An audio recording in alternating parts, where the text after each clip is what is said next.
And for the second panel discussion, that is the changing role of CFOs in the age of digital transformation, how technology is driving innovation and transformation in finance. For that, I would like to invite our moderator, Ms. Hemalatha Saptarshi, Head Enterprise Sales, IRIS GST.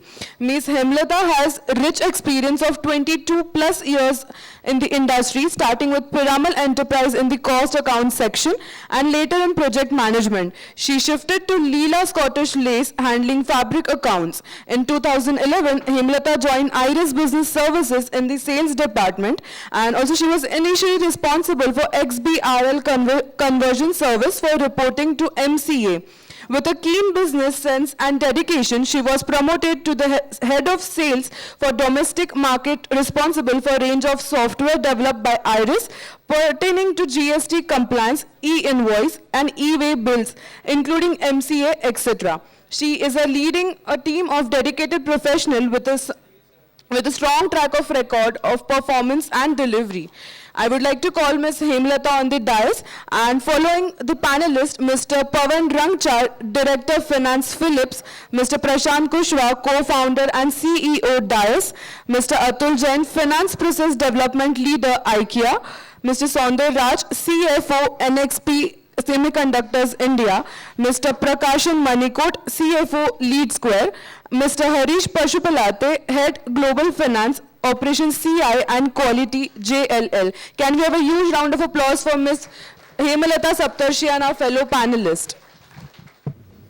Yeah, good afternoon, everyone. A warm welcome to our panelists. So we have with us eminent CFOs. They have come with a varied industry experience and here with us to share their valuable knowledge and inputs. So traditionally, if you know that CFOs have always been seen as a finance professional. Of course, that's a given. That's a minimum qualification that a CFO needs to have. But the 21st century CFOs have a larger role to play. They have multiple responsibilities and they wear many hats in the organization. I think they all will agree with me. Yeah. I would actually categorize that into 3 V's. That is protect value, create value, and unlock value. So in protect value, it was more of controllership, governance and compliance is a given.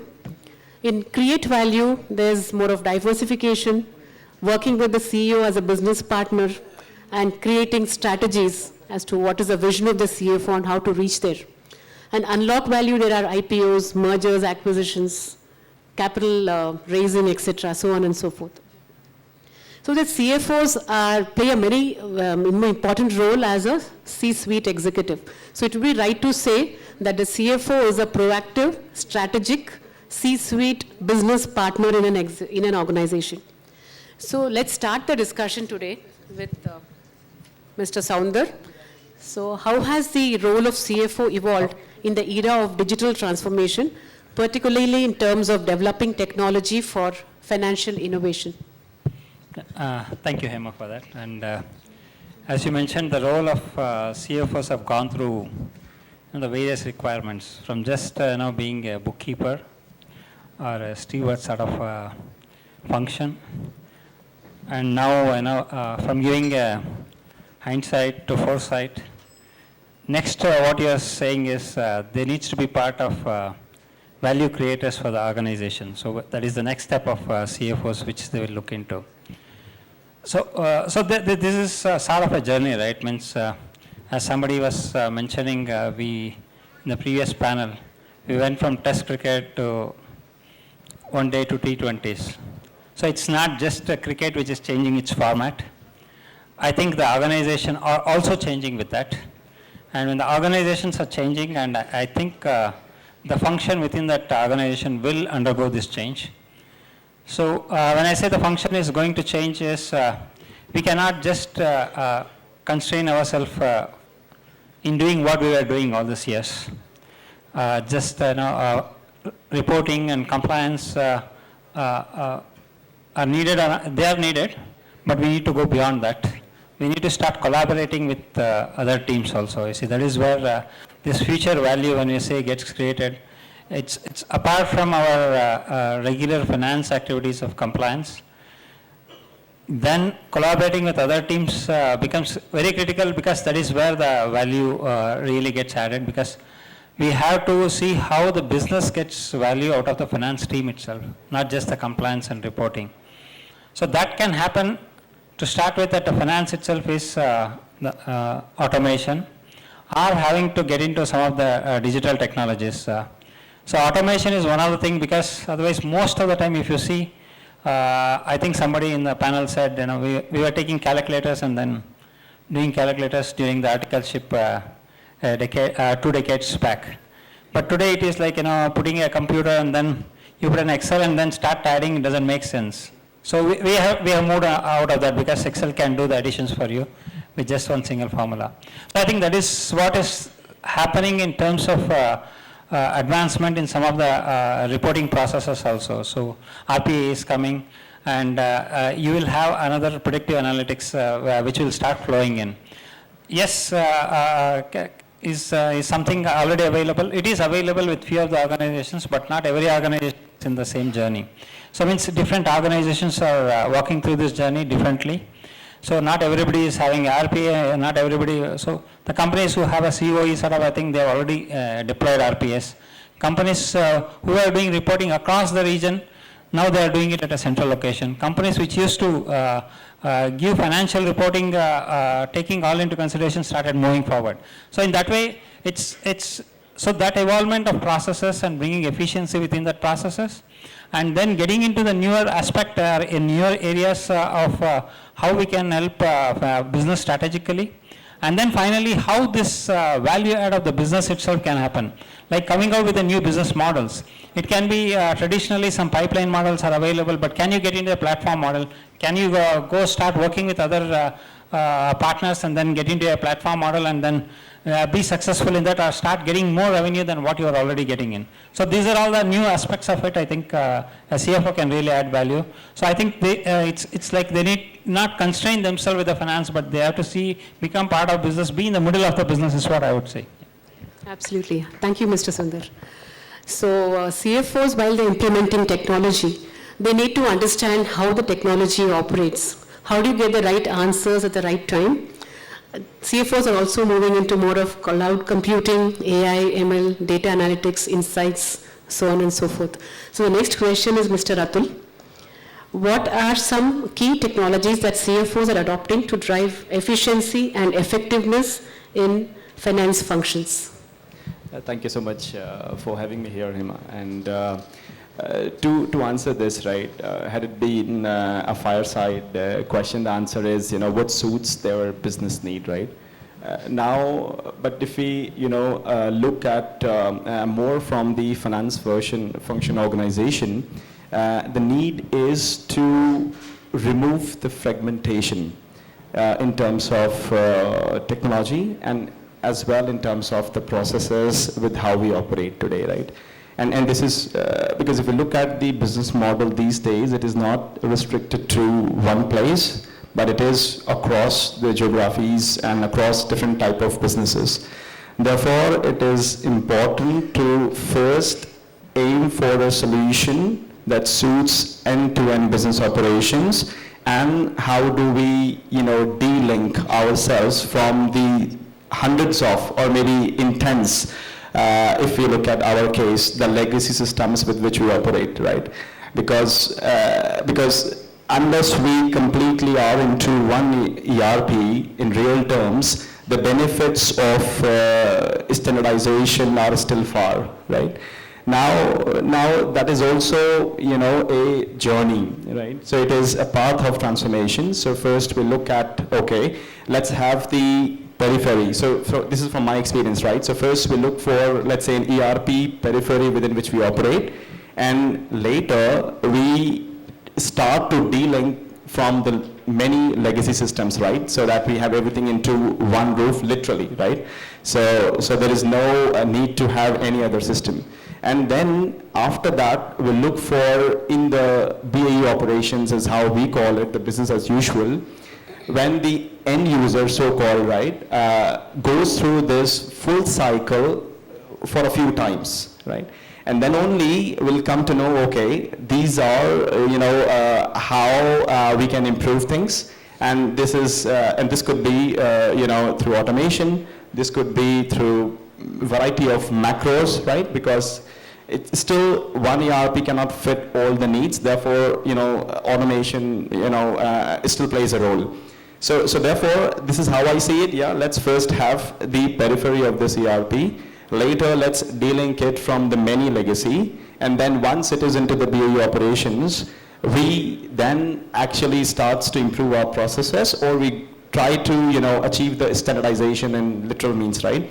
And so that's how I see it. So more than technology, I think it is more important to have things under one roof. And I think many people have said before this session that, yeah, it needs to be simplified, it needs to be single source of truth, and everything into one roof. But I think if you look practically at it, for an organization that is spread in more than 30 markets, in different business models, we ought to have a lot of legacy system. So even if we do this ERP implementation, there are a lot of challenges that are associated with the overall infra tech stack, as we call it, right?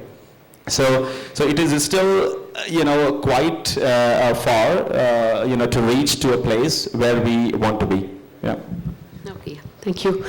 So CFOs definitely need to have real-time data. They would like to automate repetitive tasks, get the relevant data and provide the information in a faster way so that the informed decisions can be taken. So the next question again, Mr. Soundar. So how does digital transformation impact financial reporting analysis and the decision-making process within organizations? Thank you, Hema. I think, see, when we say digital transformation, digital transformation is like a broader umbrella name, and it's not confined to some of the process automation within finance. I think it impacts the whole of the organization itself. So digital transformation, just to put in perspective, is it impacts the people, process, and the technology. So it impacts all the three verticals of organizations. And within that, when we say digital transformation, it's not just automation of reportings and numbers out of finance, or making a predictive analysis out of finance reporting.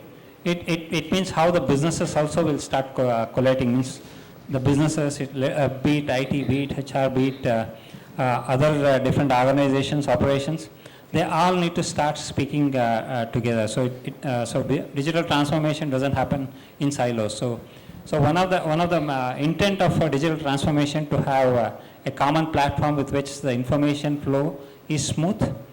And second thing is whatever process, new processes which gets added, it's simple to access and easy to work with and get the best of the output. So this is what the digital transformation really brings in.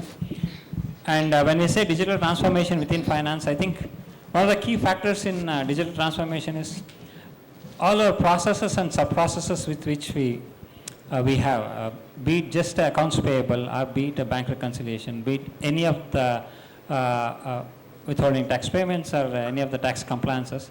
We need to slowly, first of all, optimize how those sub-processes can have much more efficiencies. Instead of having 10 people doing it, can we have one person doing it?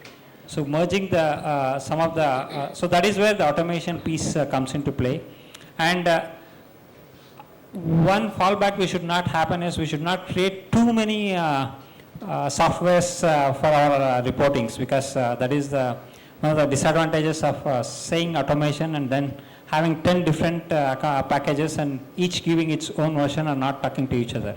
So that is something which, so this digital transformation, it's sort of a journey, and it's not like, okay, I've just finished accounts payable, I have an RPA robot, so now I'm digitally transformed. So it's not transformation like that. It is just an automation which has happened there for one piece of the function and not the entire piece of the landscape of finance. So in that way, one is that, and second is, see, today we speak of something called as continuous accounting. But we are still not, we have not got over something called as AOP, or annual operating plan, or a budget, annual budget. which no longer suffice its need, because it is like a test match if you ask me. If we are preparing an annual budget and sitting, it is as if like a test match cricket which you want to watch, so people really don't want to watch that. I think we need to get into one day and then to T20. So AOP has to be as continuous as possible. It should be rolling forward financials rather than having it 1 year as your thing and then doing it. So in that way, rolling happens. Second thing is also on a continuous accounting, right? You don't wait for the closing to happen, everything, and then wait for another 2 months and then do reporting out. So that should not be the thing. Your accounting as of any day, if you say your information should be available, which will help the company in making the decisions strategically, right? So today something is happening, yes. Today, last week Fed suddenly decreased its interest rate. Is it impacting our organization? How will I know that? Is my business going to get impacted because of that or not? What is the data I have till date? And is this data really needed for making a decision? So these are all the something which I should be able to give on hand, so which will help the business to make decisions. Similarly, if there is a new products which I can come out with, then we can work with other teams, to collaborate with other teams and come out with any of the things based on the possibility of having new business avenues also. So that can happen through your analysis and predictive analysis sort of a thing, wherein if in case scenarios can be built in, and the real case scenarios can also slowly start getting into it, which can help in making decision faster. So I think this is something which I feel while predictive analytics may be at a higher layer of decision making, but I think we should start somewhere with that transformation. And I think any transformation which we do, it's good, because at least we have started moving forward in getting up the hill. So that's what I would say. Yeah. Thank you, Mr. Soundar. So when it comes to technology, the most important question or the ask from the users would be integrating with the ERP systems or the existing systems. As Mr. Atul was saying, there are multiple legacy systems. So there are multiple challenges that a company faces. So the integration with legacy systems, then disruptions to the current workflow, then possibly resistance from the users, and also training the person who are going to use the system in future. The next question to Mr. Harish: what are the challenges CFOs face in integrating new technologies into existing financial systems and processes? Yeah, thank you for having me here. See, as soon as I think about challenges, I remembered a word called LACT, because I've seen a lot of integrations and then transformation within our organization. When it says LACT, as Atul said, first one is our legacy systems, how neat and clean they are, because we have multiple verticals under that system. One is contract, and then CBUs, and then billing, and then projects, those things. How much old they are? Can I clean up, and then can that integrate with the new machine, what I'm trying to bring and then install? Another one is, biggest challenge is adaptability. When I say adaptability, it has a flavor of change management, because there are multiple people who will get involved. One is process owners, GPOs and RPOs. They have their own agenda to run, and then they have own efficiency to bring out and then put it on the table. Another one is technical leaders, like who really tighten those bolts and then kind of help us in installing those systems. So they have their own efficiency to bring up. So that is one change. Change management is another one most important challenge. And then cost. Most of our finance leaders talk about dollars, like kind of $1 million, etc., etc. I was just hearing about, can someone talk about some fun element? So we talk about $1,000, etc., those things, but it is like a delicious biryani on the photo. Okay, it's not for us. Even $1 if you want to spend, we have to go and then get the approvals. So once we get approval, as Raj said, can I reduce 10 FTs to 1 FT? So that's the expectations from the people. So when I'm bringing or integrating something, how many FTs will you reduce? That's one. Another one is skill set. Because whenever I'm doing any transformation or installing any new system, it's operation. Again, I have to make them involved. And then operation has its own BAU to deliver. Again, how much time they can give it, and then how much skill set they have to upskill, etc. These are the few challenges which I see. Thank you. Yeah. Yeah, please. Because I think one part of our initiative is also to integrate on one side the best in class, on the other side we have a legacy, which is, let's say, the financial accounting system, right? And we often say, yeah, this is let's say a kind of marriage, right, between the two set, and how to strike a balance, right? Because the new system comes with a lot of offering, right? But can the legacy, take all of it, right? So there could be two things. One, which is a must, that should always have in the new system, because let's say we are the receiver is an old system.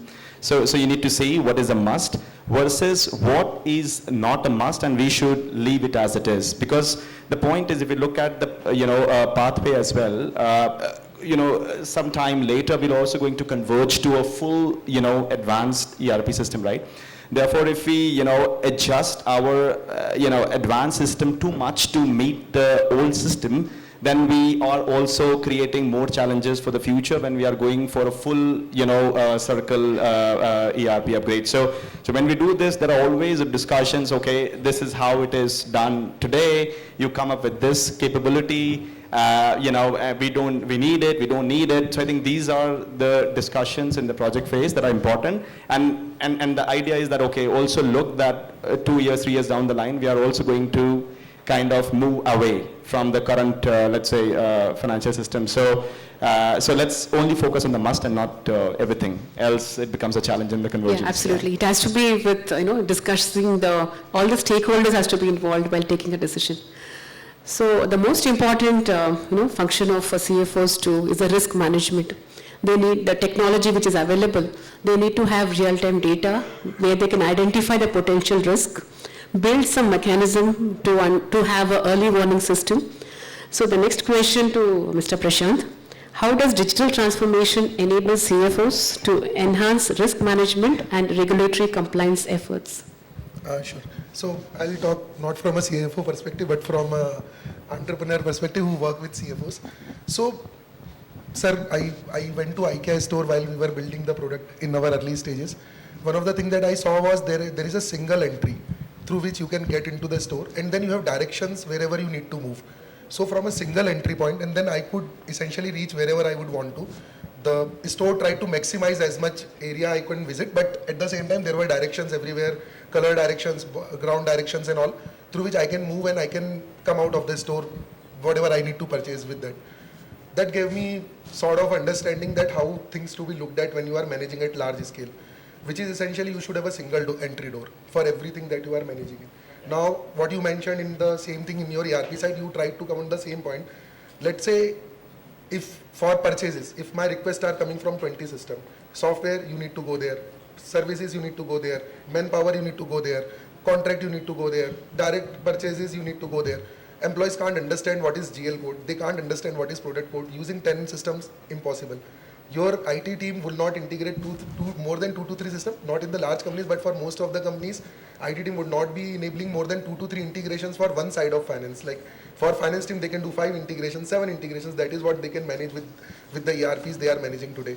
So again, the nature of unified nature of the tools again come into picture, and this was one of the reasons why we built DICE earlier on. So one of the points that with the risk that we mentioned was again the ERP is one of the source or the only source of truth. We all understand the need of ERP, and sir mentioned about continuous accounting. My only concern is ERP is a very lagging indicator. In its real nature, in its true sense, no matter what we say and do, ERP gets the data very, very post facto. Everything has already happened, which has to happen, which had to happen. One of the reasons why companies are not able to use a lot of ERP dashboards or ERP automation is simply because we are trying to use a system of record, a system of operations. This is where also a lot of risk comes. So for risks mitigation, one of the point was you should be able to early see on if there is something which is going to change in my business. But if my data is getting posted 1 month down the line, 2 months down the line, or I am getting access to that data later on, which is essentially a big lag on me. Even let's say if you have to get invoices ka data, सबसे simplest चीज in finance, right? That is after a month or 15 days after where most of the corporates is how it happens. So for risk side, one of the things that essentially that I understand from technology, not talking about the financial risks and all that you all understand far better, but from the technology side, again, the unification should happen on the companies, at least in the company's transformation journey. They should have unification of all type of data, financial data, especially your customer data, vendor data, everything which is happening with your transactions, which is happening with your revenues. You should have real-time sourcing of data, which can again help in the creating processes for risk mitigation, understanding where the risk might come from. Also having AI-enabled platforms, like there are a lot of risk mitigation platforms which are coming in, which will be able to understand unsystemic or non-systemic risks as well. You should try and implement those kind of systems as well. They would require a lot of data integrations into your platforms, but that is something which companies can essentially work on to go to the next direction of the financial risk management and risk mitigation side. So these are small points. One thing which I got to know, another one important risk is, are they pioneer in this particular technology, what they are bringing? Because if they are very new, then they will do all testing and then R&D on our system, and then again we may fail. So that came out because of one question which one gentleman asked. Just add one more thing. See, the risk, what I see is, see, today everybody speaks of AI models and all. But AI model is just one of it. As long as the data, what you put and train that AI model, that model is of no use. So most of the people are building just on a model, but that model is as good or as bad as how much of the data gets into it and how it is tested. So that is also a risk factor, which comes by. And sir, a lot of time companies, data is also not very clear. Data has a lot of noises. Data has a lot of errors which are there. So which also leads to performance of these models. Because if you are inputting wrong data, if the system is getting trained on wrong data or unstructured data, then again, there will be sort of wrong logical reasoning that AI model would be coming up with. So of course, that is a big risk that comes with not having data in place if you have to create custom models and train the models for future. Yeah, absolutely. A lot of points to be considered. Yeah, so while implementing technology, of course, the CFO has to, align the business goals, create a roadmap, do a due diligence, and then find out which is the best fit for the organization.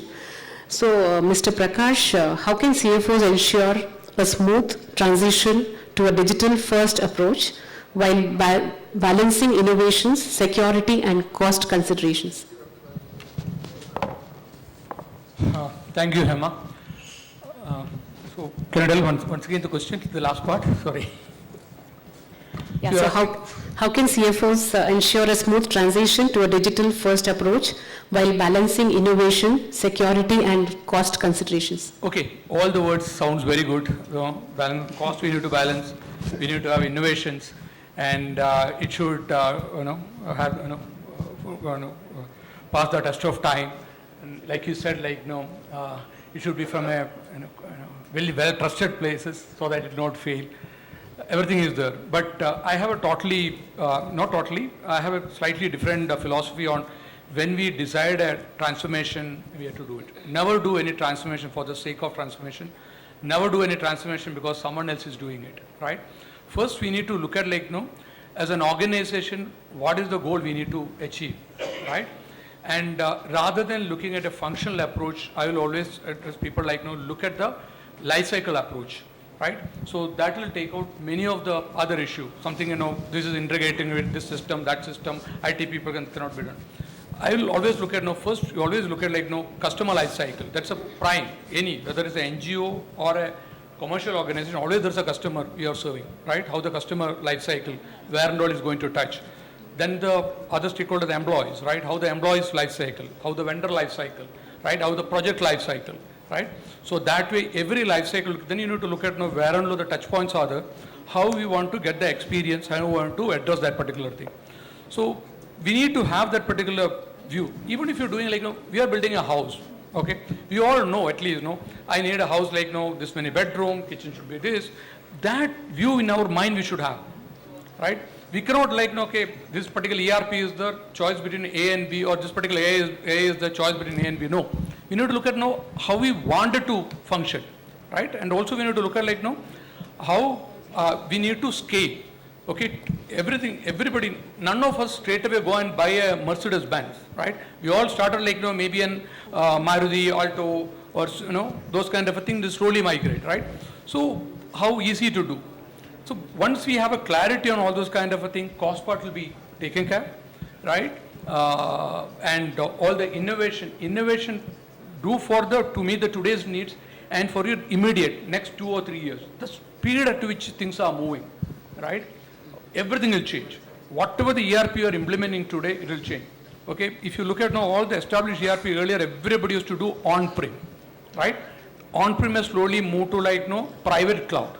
Now people are doing like that is completely public cloud kind of a thing. Those it's easy. You need to look at how easy to move. When tomorrow some better thing will come, how easy to do that. So if you take care of all those kind of a thing, it will be a asset-wise light, right? OpEx-wise light, and you will do something which is needed for you today and tomorrow, not like after 1 year, much longer. Yeah, absolutely. That's the next question coming to. So many companies are moving to cloud-based systems, getting access to real-time data, eliminating the huge expenses they would do for on-premise solution. So the next question to Mr. Pavan, how CFOs are using cloud-based solutions and automation tools to streamline finance operations and reduce costs? Thanks, Hema, for the question. So I think Prakashan already mentioned that the whole point of cloud is not an option. It is maybe for most of us it's a given, especially because today's organizations are all multi-location and global organizations, different time zones. So if you need to cater to solutions that work for everybody with a single source of truth and all the nice things that you want for an organization, absolutely cloud is the only way to go about adopting all the solutions that you want. Having said that, of course, we have to take care of security, we have to take care of privacy requirements of the respective regions and the compliance requirements of all the places that you operate in. Having said that, the advantages that it brings are enormous because today's organizations need to be light. As you mentioned, the asset light option comes automatically with the cloud.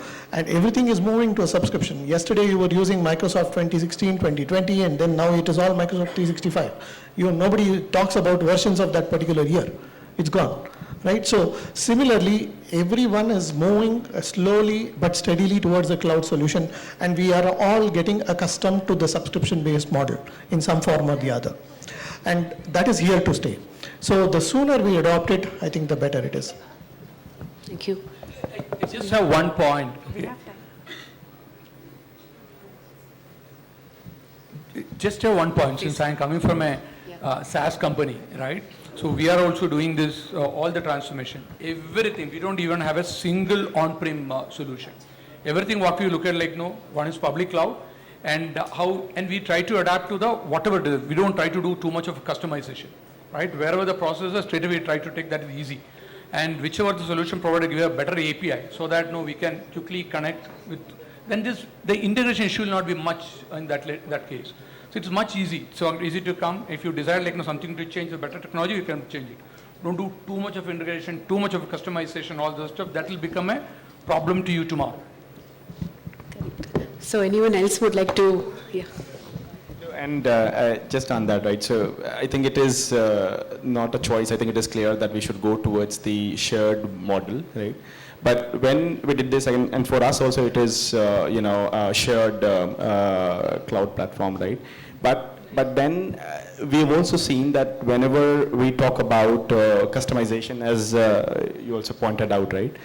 Then this results into, a significant or additional cost, right? Because this model works best if we are more closer to the standardization.